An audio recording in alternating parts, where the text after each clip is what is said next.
Bonjour, je suis Marie Boyer-Becker, bienvenue sur le blog Secret Nutritionniste. Aujourd'hui, nous allons voir comment faire un granola soi-même, pas à pas. Alors, on va commencer par mettre 130 g de petits flocons d'avoine bio. On va continuer en mettant 2 cuillères à soupe de graines de courge bio aussi. On va mettre aussi 2 cuillères à soupe de graines de sésame bio. On va continuer par mettre 2 cuillères à soupe d'amandes entières. Tout ça, c'est des ingrédients qu'on choisit de mettre parce qu'on les aime, mais ils sont complètement interchangeables. Et pour cette recette, j'ai choisi de vous proposer un granola à la cannelle. Donc on va mettre 1 cuillère à café de cannelle dans ce mélange. Et là, avec tout ça, on mélange bien et on obtient un mélange sec.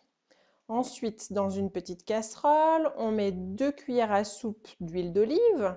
Là, j'ai choisi l'huile d'olive pour cette recette-là, mais pour l'article du blog, vous avez dû voir qu'il y a aussi possibilité de mettre de l'huile de coco si on en a. J'ai choisi ici l'huile d'olive parce qu'on en a toujours dans le placard et c'est facile à mettre. Ensuite, on met dans cette casserole 1 cuillère et demie de miel. Il est toujours préférable de ne pas en mettre trop et puis d'en rajouter peut-être dans son bol au moment de la dégustation, par exemple.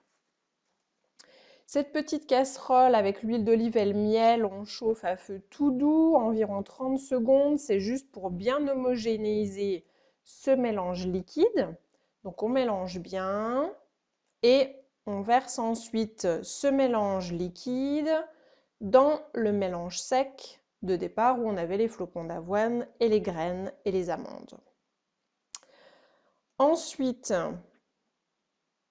on fait apparaître des pépites en mélangeant bien ce mélange liquide et ce mélange sec. On prend ensuite la plaque du four, on met une feuille de papier cuisson pour que ça ne reste pas collé dessus et on verse notre préparation sur la plaque du four muni du papier. On étale bien de façon homogène le granola et on met à cuire dans un four préchauffé 12 minutes à 180 degrés. Attention, vous pouvez lire aussi dans l'article qui correspond au granola que ça m'est arrivé de rater des granolas en les cuisant trop fort, trop longtemps et c'était vraiment pas bon. Alors essayez de respecter bien 12-13 minutes maxi. À cette température-là, ça va impeccable. Le granola ressort du four bien doré, mais pas noir, d'accord?